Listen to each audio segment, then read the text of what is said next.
Welcome to my channel, as seen by V. We are going to be getting into episode 5 of Married at First Sight, season 20. So, like, comment, share, subscribe. Let me know what you think. Let me know how you're feeling about the season. Let's get into it. So, this episode, we're actually going to start off with Caitlin and her husband. I remember his name, y'all. Devin, the rugby player. So, we start off with them. Actually, you know what? Let me back it up just a little bit because I got to give Felipe his flowers. Because at the couples mixer, when the men were having their little round table, Devin was expressing how he feels like he needs more. He needs more all the time, more attention, more love, more everything. And Felipe said some very nice words of wisdom, which was, hey, man, you got to know this is a marathon, not a sprint. And I feel like that's the words that Devin needs to live by for the rest of this experiment, to be honest. He really wants to go in high and heavy, and she's just not ready for all that. And really, it's just too soon for all that, Let it develop naturally. So, anyway, Devin comes back. Caitlin comes back from the couples mixer, and he says, look, sit down. We got something to talk about. Okay. So he just really communicates to her. Look at God. Thank the Lord, thank the Lord, thank the Lord. These people are finally communicating. That was my frustration with them last episode. It just seemed like they needed to have some more communication going on. And Devin and Caitlin, they start off with some good communication. So he says that he just needs more quality time, and this is the way that he sees a relationship, and she's responding by telling him, I genuinely like you, but yes, you're right, I am an independent person. I am going to need some time to myself. So right now it just seems like they're at this point where they're trying to figure out a balance. Like Devin said, they need to get on the same page. And it seemed like this episode they were doing a little bit better, even though they're kind of like dealing with a little bit of that, those growing pains, I guess. They had a little dance moment, and Devin was just smiling like a Cheshire cat, man. Caitlin makes this man so happy. I think he really, really, really is smitten with her. Like, she's super cute. But also, like, I just feel like their personalities are a match. I really do think it's gonna work with them. But unfortunately, things take a little turn because he's just not really feeling like he's getting everything that he wants out of the relationship. I mean, it's only 6 days. You're not really gonna get it. You just met this girl. But when he sees Adam and Marissa, and they all over each other, and they touching and they feeling on each other and rubbing on each other, he starts to really feel some type of way. And I really think that that's what makes him crash out at the end of this episode. And yes, it does seem like Devin really crashed out. Okay. Caitlin seems exhausted. She's over it. She says, I don't even know if I can give what he's asking me for. I don't know if I have it to give because it's just a little bit too much for me. That's just not what I can do. And to her point, I get it. Like, you don't want to be smothered. You want to have your own independent life, even though you're in a relationship. So I can 100% understand where she's coming from. Also, one thing I noticed is that when Caitlin and Courtney were at the pool talking, the camera kept focusing on Caitlin's backside. And I mean, she has the cutest butt, okay? But why was the camera up her ass? Did anybody else notice that? Oh, okay. Um, anyway, I also noticed that Caitlin and Courtney, these two people, whenever they get together, baby, whenever you see Miss Coco and Chanel huddled up in a corner, you can guarantee they over there talking shit about their man child. Okay, one of them talking about he too damn clingy. He always breathing down my neck. He want to live in my skin. And the other one is talking about like, oh my gosh, she can't fix an espresso. And like, I'm just losing it. So anytime you see those two together and they huddled up in a corner, you already know what it is. They talking shit about they man, honey. So I think that that might be all for Caitlyn and Devin this episode. They really trying to figure it out. I do feel like they're going to make it, but Devin cannot compare himself to Adam and Marissa. Okay, so I feel like he's spiraling out of control over seeing something that he wants, but Adam and Marissa's situation is completely different. They already knew each other. They knew each other before this experiment. They had attraction already solidified, And granted, Adam do be having his tongue down Marissa's neck every other day, having his tongue down her throat every other second. But Devin cannot compare his relationship to theirs because it is completely different. I don't think that Devin should feel rejected. They both express that they like each other, but I think Devin is just pushing it a little bit. He just need to take a breather and breathe, and he need to listen to Felipe. That's something I would think that I would never have said. Listen to Felipe. It is a marathon, not a sprint. Okay. And we're going to go ahead and get into the next couple and jump into Courtney and Nick. Now, is it just me or is Nick growing on y'all? Because he's growing on me this episode. Is it just me? I find his personality to be adorable. I think he's a little funny, and he seems a little sweet actually. Um but yeah, we already talked about how Courtney be talking to Caitlyn, little Coco and Chanel. They be talking about their man. But I have to give Courtney her tens because she put on her big girl panties and she communicated with Nick. Okay, and it went so good. So we love that. Courtney starts off by talking to Caitlyn, saying that she want to scratch her eyes out. She want to pull her hair out follicle by follicle. She want to cry in the corner all day. And she want to off herself before she spend one more second with her man. But this is all because she did not communicate with him. So she finally musters up the courage and she says, you know what, Nick, I need us to have a little bit more fun. I'm a goofy person. I want us to just have fun, play around a little bit. And he says, you know what, Big Daddy got it. I can do that. That's me, actually. If that's what you're looking for, it's all right here with me. Um, so he says that he's just been overthinking and he hasn't been his goofy self. And I'm like, you know what? I already knew he had that in him because, again, no straight man goes on RuPaul's Drag Race that does not have a sense of humor, that does not know how to have fun. So the communication goes well. He ends up saying that he really likes that she is somebody who can communicate, and it's only going to make the relationship better. Now, it does seem like he wants a little bit more attention from her, and he communicates to Mecca about that, but it seems like they're kind of on the right path now. Um, it did seem like it was very hard for her to bring it up. It seems like she said that she's the type of person who doesn't like, I guess, confrontation. She doesn't like to be direct. She wants people to be happy, and she oftentimes sacrifices her own happiness in order for someone else to be happy. However, again, I have to go back to what I said last episode. It's still not going to make someone happy by him seeing that you talk shit about him every chance you got to anybody who will listen. Now, usually it's Coco and Chanel, but she also said it to Tori, and who knows who else she has been running her mouth to about her man. But hopefully they figure it out. I still have hope for them too. And we're gonna go ahead and move on to the next couple because I think that's all they had. Okay, Adam and Marissa. Not much to say about this couple. Adam always got his tongue down Marissa's throat. I mean, what else can we say? Adam a little bit odd, but we knew that already. But why does this man have on swim socks? And what are they exactly?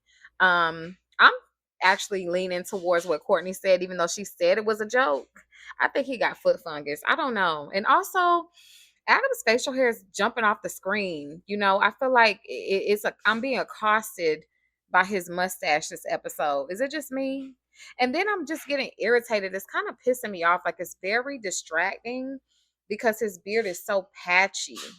Um, um, yeah, Adam's facial hair has just been irritating me this episode. It's really not much to say about them. He has such bro humor. I wrote down that him and Marissa give me Summer House so bad. Um, and I think that Marissa is good and happy where she's at. I think that she knows she got a man with a bag and she ain't coming up off that no matter what. I don't really see anything terrible happening with these two until they go home and he gets back to his hoish ways because we ain't forgot he a player from the Himalayas and had women running up in and out that lake house, okay? He also says Devin and Caitlin are cooked, and I ain't like that. Okay. But anyway, we ain't got nothing else to say about them. They all up on each other, all over each other. They good. Next. Okay, so next we're gonna get into Tori and Felipe. I also don't have much for this couple. They were having a conversation about kids. I think she said she actually wants 5 kids. She trying to push 5 out, y'all. um, but she said she gonna start off with 2. He said he just wants 1, and then he kind of does mention in his confessional if he doesn't know if he loves her or if it's just because she's so stunning and he's kind of like in awe of her. And I agree. I mean, I think that anybody would be completely enamored by Tori because she's just so stunning and she's also just like a gentle person and she has this really sweet spirit. But are they truly compatible? We don't know. We don't know. He does admit that he was nervous to be married, but when he saw her, it really just turned into this feeling of, am I good enough? And I'm wondering the same thing. Is Felipe good enough for our sweet Tori? And for me, I just see Tori as just like an angel. Like to me, she just has this glow around her. She just seems so innocent. And I don't know if Felipe is good enough for her. I think he's trying. I will give him that. I think he's trying, but he has lived his whole life, it seems like, on the edge. And I just don't know how that's going to work out. But she does seem to be happy, and everything. Um, but I feel like I just have a big question mark over this couple, but they didn't have much. So we're going to go ahead and go to the next couple. Okay, so Michelle and Cameron. We did not have too much from them either. They did discuss where they were going to live. Cam was explaining that because he is a coach, it's kind of up to the job where he lives at, and he's in Phoenix right now. So he asked if she's going to be open to moving. And she brings up a good point that, she's ready to have a family soon, and it's easier to be around extended family when you have children. I 100% agree.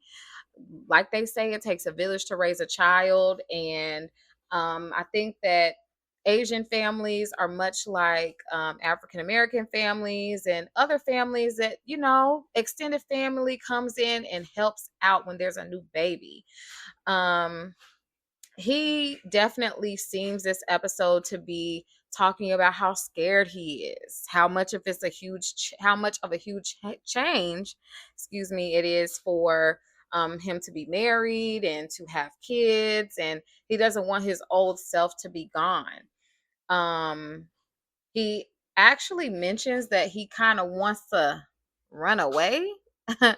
And she clocks him. So he's talking about, sometimes I feel like I just want to run away, like I got to get away, like.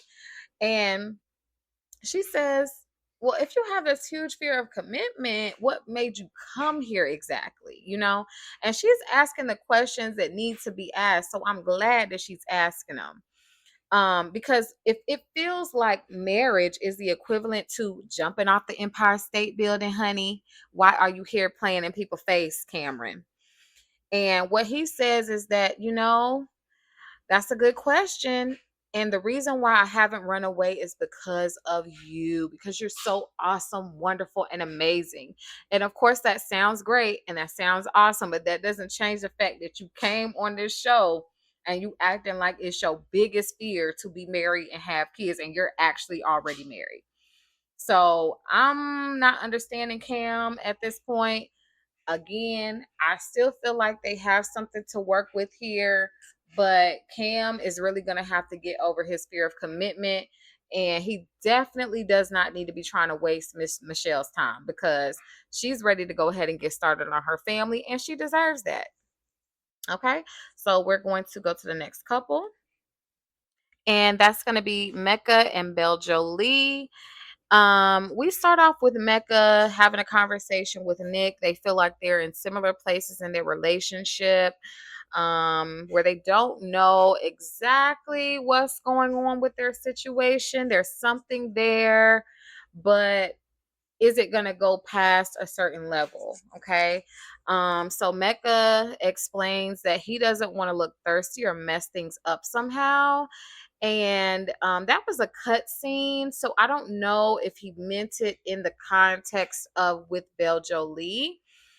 He does mention to Nick that she gave him the green light to make a move, but he hasn't really fully done that yet. And so we're wondering why. And I don't know if he is feeling insecure, if he's unsure of himself, or is it because of this weird conversation he brought up to BelJolie? And underneath all of this, he's just not really feeling like a great level of attraction to her. Now, one thing I have noticed about Mecca through this season is that he is very inconsistent, extremely inconsistent, and I'm feeling very confused about him.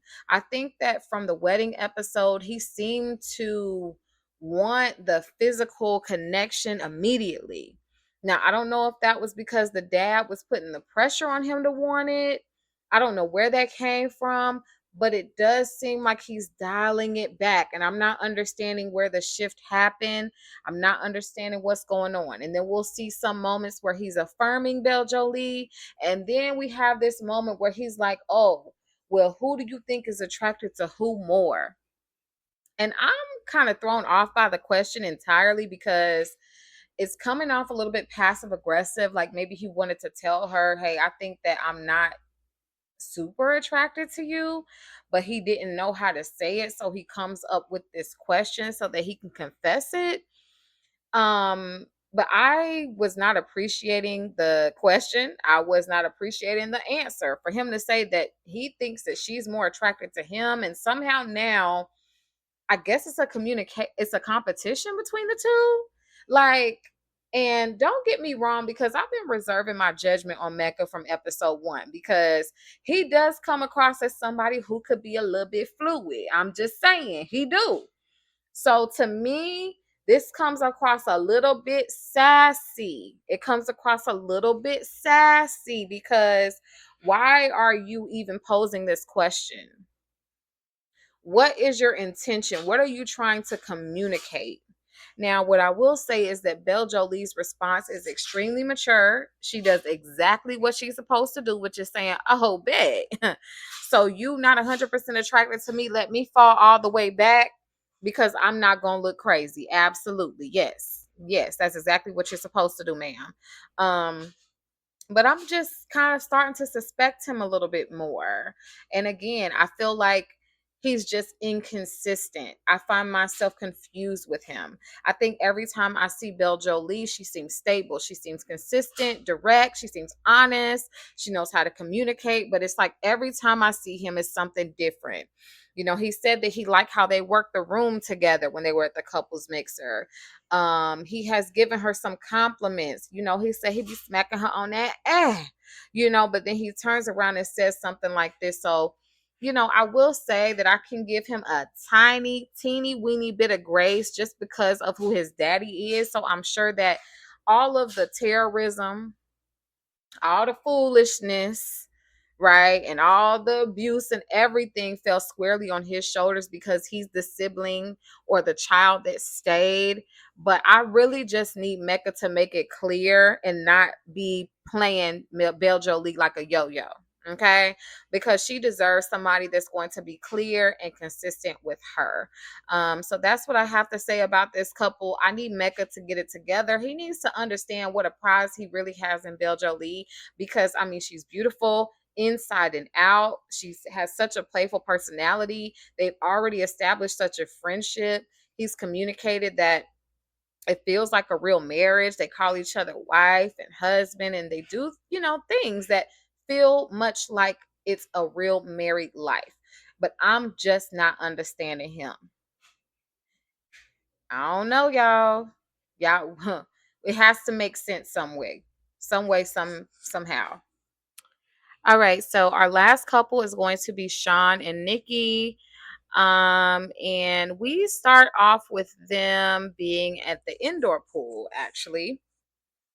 And he's just asking her, how does she think things are going? And she describes him as being the spiritual leader of the relationship, and she thinks things are going well.